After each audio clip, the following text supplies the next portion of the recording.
Today I want to talk with you about the words that you use. You have power in the words that you use. Imagine this situation.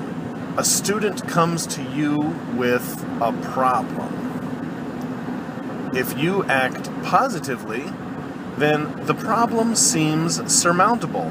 It is something that you can get over, and it's something that you can work through. Let's think about something similar. Well, actually, no. The opposite is also true. If a student comes with you with a problem and you sigh, point your eyes down, and shake your head no while you're talking about that's a real problem, it's one that's just not going to be solved. As soon as you say those things, the student eventually, feels downcast. They feel like you are an expert and you know that this problem can't be solved. Let's think about something similar. In a classroom, you get on a project.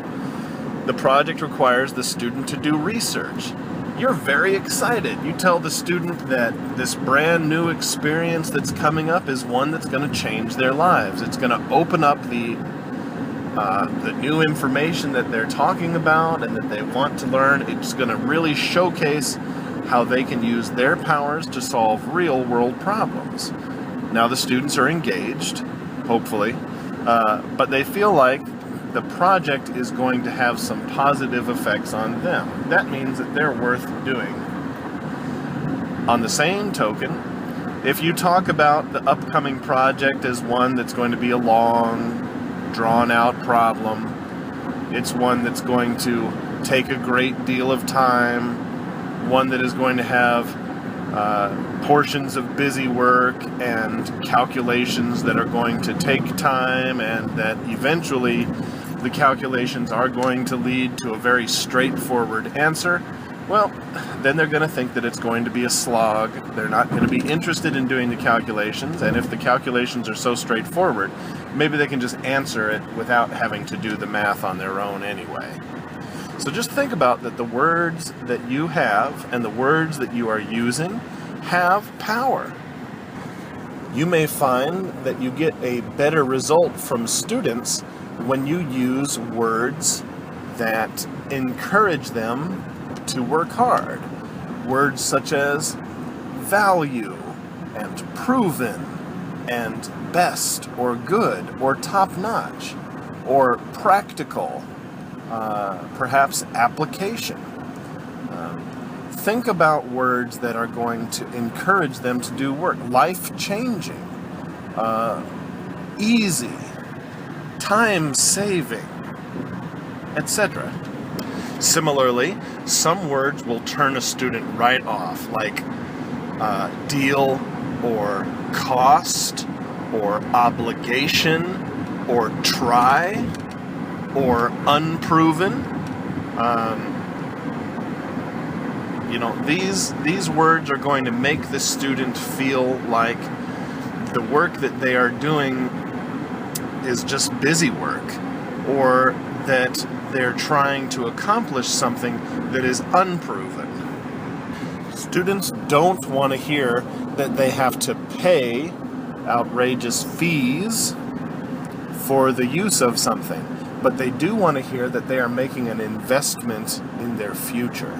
Now, some students don't even want to hear investment, but they do want to talk about payoff. So be aware that the words you use can really change what they're trying to hear.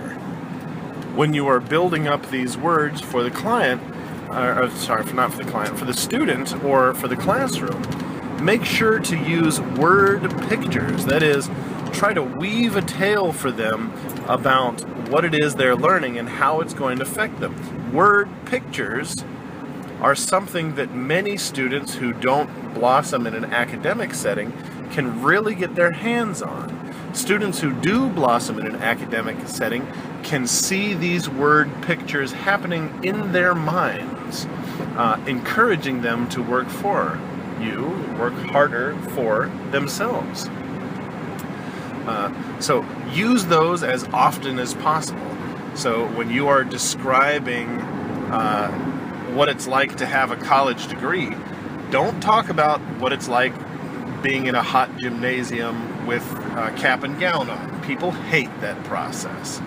Don't talk about walking across the stage in the limelight with everyone looking at you. That's very nice for some people, but not for everybody. Instead, talk about what it's going to be like after working in that technological powerhouse, after working 2 weeks and getting that huge paycheck that they're going to really feel joy about. Talk about how they're not going to be doing lever-pulling, repetitive work, but instead they're going to be doing creative problem solving in the workplace. They're not going to be doing the same thing over and over, day in and day out. Even if that's what they're really going to do, don't say it like that. Use word pictures to really sell them on what their future can be if they pay attention to your lectures. Similarly, if they come to you with a problem, you may want to talk with them about how working in a study group will make those tests easier. They'll feel more connected to a group of individuals like themselves, and the networking connections that they make with real people will be something that they can take with them into the business world. Maybe this will help them get jobs. Maybe this will just help them relate better to other people. Maybe it will be the kinds of experiences that will truly affect how they deal with other people moving forward. The power of words can be incredibly influential on how people see things, how they feel about things, how they want to sit up and take action, and how they compare what's going on currently to what they really, really want. Again, we've talked earlier about leading with the need, about knowing what it is that your students really want to hear, why they're taking the course, what the benefits of the courses are. So if you are using word pictures and talking about the benefits to the students and how it's going to meet their needs moving forward, then this is really an excellent way for you to bridge that gap. This story is told by Zig Ziglar of a fine use of wordsmithing. He states that, and I'll probably have to include this little piece in here. There's a woman in New Jersey who was able to combine her love of her house and her common sense with her knowledge of positivity and good advertising to sell in 5 days a house which 5 real estate agents had on the market for several years, for over a year. Here's what she said.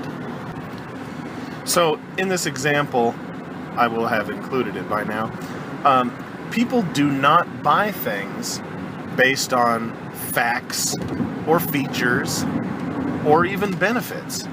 What they do purchase are things that make sense to them, along with things that are going to improve their lives and their situations.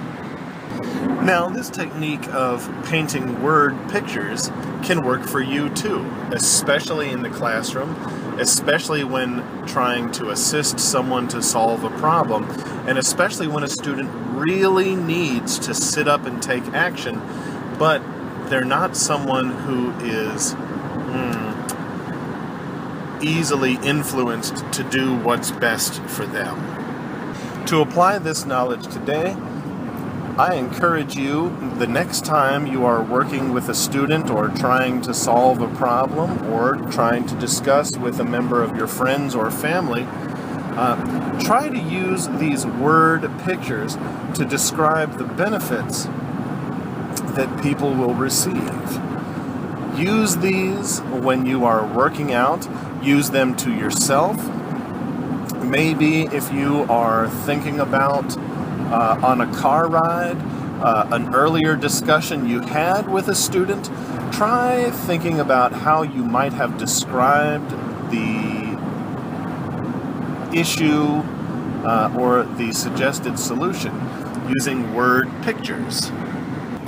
If there are repeated issues that pop up from time to time, such as if you go classroom to classroom talking with teachers and students about the benefits of coming to your college, or maybe in the first lecture of the year you start to describe how things were happening, or you talk about how a student who took your class benefited heavily from the materials that you're working on today, or practical application of these effects will be an excellent way for students to work in the workplace moving forward.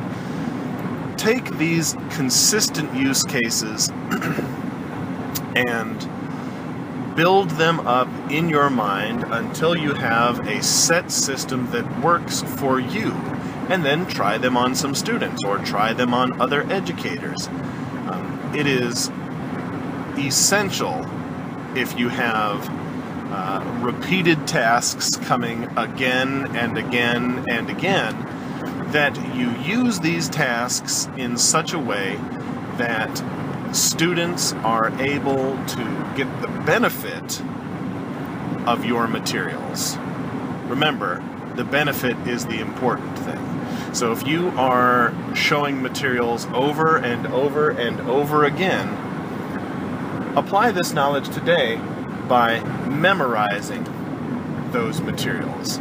Memorize the word pictures that you will use to gather their material, or ask students that you have used the word pictures on in the past if there was something that really stood out in their mind as a successful use of wordsmithing. Once you start using those word pictures of joy, satisfaction, skill, and reliance in your everyday materials and facing those standard problems for students, you will find them lining up to take action and using what you have to offer and coming to you more often with big problems. Chances are likely, if you give them solutions to small problems and it works, they won't come to you every time there's a problem, but they will come to you when there's a big problem. If they do come to you when there's lots and lots of small problems, encourage them to be self-reliant. I hope you've enjoyed this podcast. Thanks to Zig Ziglar.